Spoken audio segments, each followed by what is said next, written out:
Галина Мирзович, очень рада вас видеть у нас в студии. Тем более между нашими странами очень хорошие, тесные, дружеские отношения, причем уже много лет. Я даже знаю, что в Таджикистане обязательно, по-моему, изучение русского языка. Я знаю, что в Таджикистане большая диаспора живет русских. Ну и, естественно, в Россию приезжает огромное просто число таджикистанцев для работы. А вот, кстати, есть какая-то статистика, вот конкретно в Москву сколько приезжает таджикистанцев? Ну, по Москве такой статистики нет, ну, примерное количество, где-то Москва, вокруг Москвы около 200 тысяч, а по России где-то сейчас тенденция снижению, это около 800 тысяч наших граждан работают, ну, на сезонную работу, приезжают в Россию, работают в Российской Федерации. Вот именно они приезжают на сезонную работу и уезжают, или вообще остаются здесь? Основная часть трудовых мигрантов, они приезжают на сезонную работу и потом уезжают. Это вот как раз зимний период, они возвращаются на родину, и где-то весной приезжают уже и до где позднего осени они остаются, как бы работают.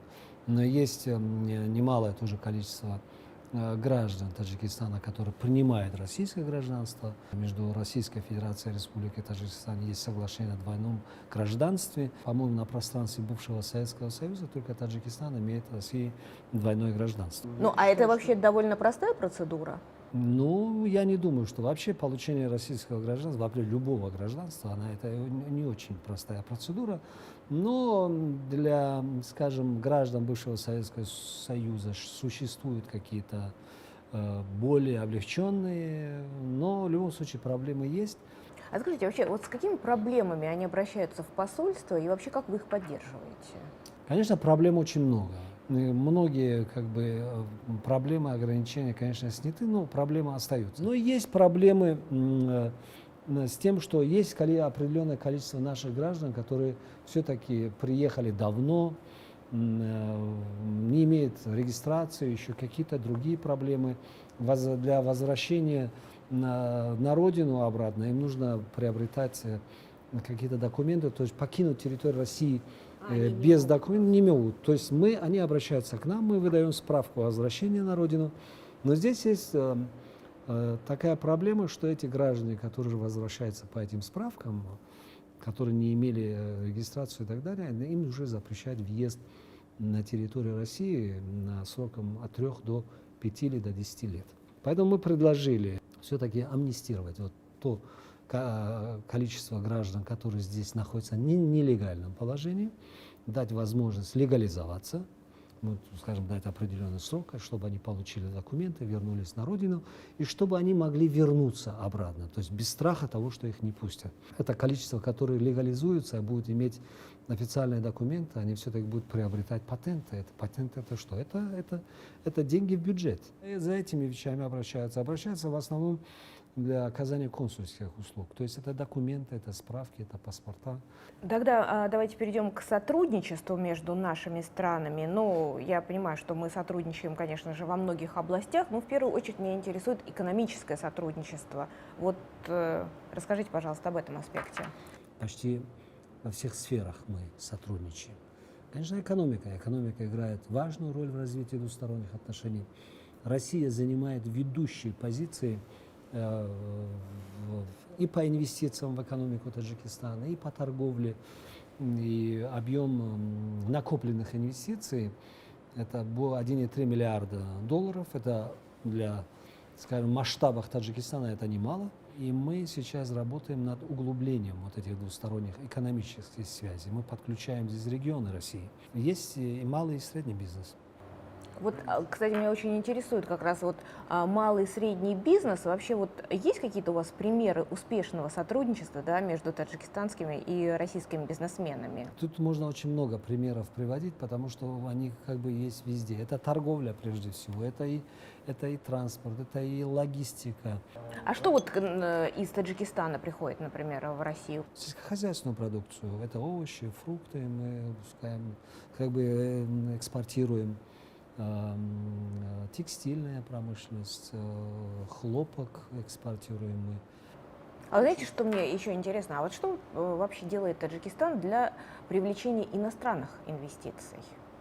Ну, конечно, любая страна заинтересована в привлечении инвестиций, и эти шаги, они стандартные для многих стран. Это прежде всего инвестиционный климат, это законы, это упрощение процедур регистрации, скажем, компаний, это налоги. И мы в этом направлении как бы работаем.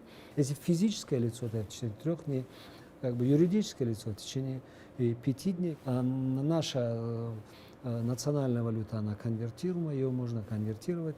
Продукция, которая производится, можно вывозить. Машины, технологические какие-то линии, они в зависимости от категории, они освобождены от налогов и таможенной пошлины. Если вводятся машины, технологии для создания рабочих мест, они как бы тоже освобождены от таможенных пошлин. Масса возможностей для того, чтобы открыть свой бизнес. Для этого мы, конечно, сделано очень много, но мы как бы не останавливаемся на этом. Вот про туристический Таджикистан вообще, что это такое? Думаю, что одна из важнейших направлений в развитии нашей экономики. Более 120 туристических компаний на территории нашей республики функционируют. Это совместные компании, это иностранные компании. И Таджикистан очень привлекателен для туристов. Я думаю, что природа Таджикистана, история, это прежде всего горы. И очень привлекает туристов, именно альпинистов, горный туризм, экотуризм очень как бы сейчас развивается. Сейчас есть отели в Таджикистане? Ну, конечно, сейчас у нас в Таджикистане, вообще в Душанбе, в городах у нас почти очень многие сети, мировых сетей. Там и Шаратон, и Хаят, и Сирена из 5-звездочных. Скоро вот будет введен в строй еще одна гостиница, 5-звездочный отель. Нам необходимо развивать именно, создать эту инфраструктуру уже вот в горных условиях, там на местах, как бы это делается. Буквально недавно наш инвестор, местный инвестор, вложил средства для развития горнолыжного центра Сафеддара. Это недалеко, 40 километрах от города Душанбе. То есть можно там на лыжах кататься, там созданы все условия, то есть условия такого мирового уровня. Там построены отели современные, канатные дороги. То есть, пожалуйста, можно приезжать, и лыжи, не обязательно в Швейцарию или в Австрию, можно в Таджикистан, пожалуйста. Хорошо, будем знать. Кстати, расскажите, а какая вообще национальная кухня Таджикистана? Ну, национальная кухня, конечно, сейчас вы любого спросите, какая у вас кухня, она хорошая, конечно, любой восточный человек скажет, наша кухня самая лучшая. Очень богатая национальная кухня, которая тоже привлекает туристов. Расскажите, какие блюда есть? Плов, конечно, во многих странах он есть, но вот именно вот плов, который приготавливается в Таджикистане или в Узбекистане, он особенный плов. Поэтому и ЮНЕСКО включила вот в список и манты, которые, наверное, знают здесь, и пельмени, которые у нас тоже есть, и лагман. Скажите, вот человеку, который никогда не был в Таджикистане, ну и в частности в Душанбе, вот если он приезжает, что ему осмотреть вот в первую очередь, что посоветуете? Посмотреть город, конечно, город Душанбе.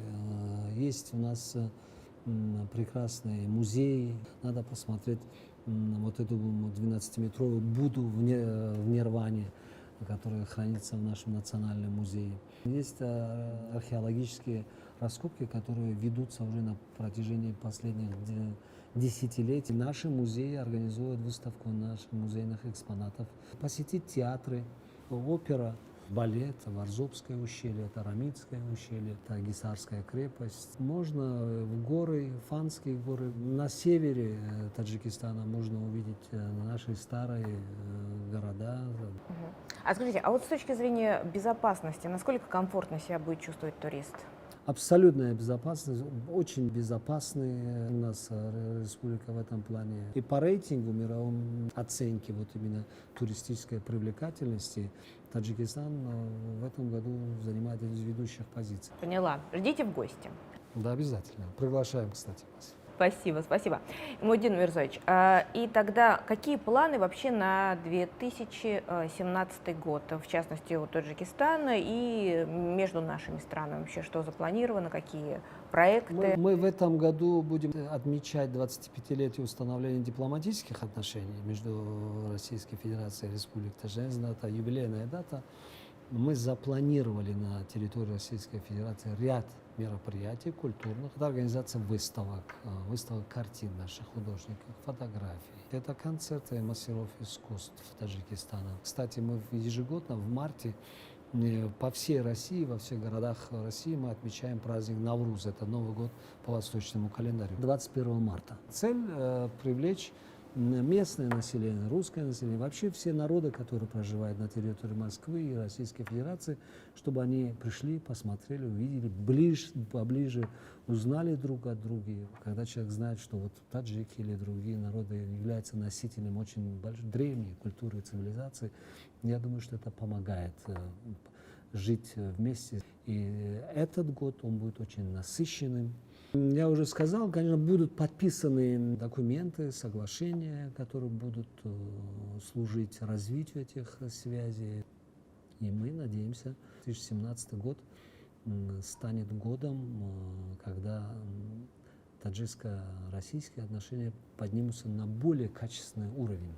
Россия является для Таджикистана важнейшим стратегическим партнером, поэтому я очень оптимистично настроен. Действительно, для развития этих связей большую роль играют личные, очень близкие связи наших лидеров. То есть наши лидеры задают тон в этом, чтобы эти отношения были действительно стратегическими, действительно партнерскими, братскими, а так и есть. Ну что ж, очень интересно. Будем надеяться, что действительно настраиваемся на перспективный, позитивный год. И спасибо вам большое за очень интересный разговор. Вам большое спасибо за предоставленную возможность. Спасибо.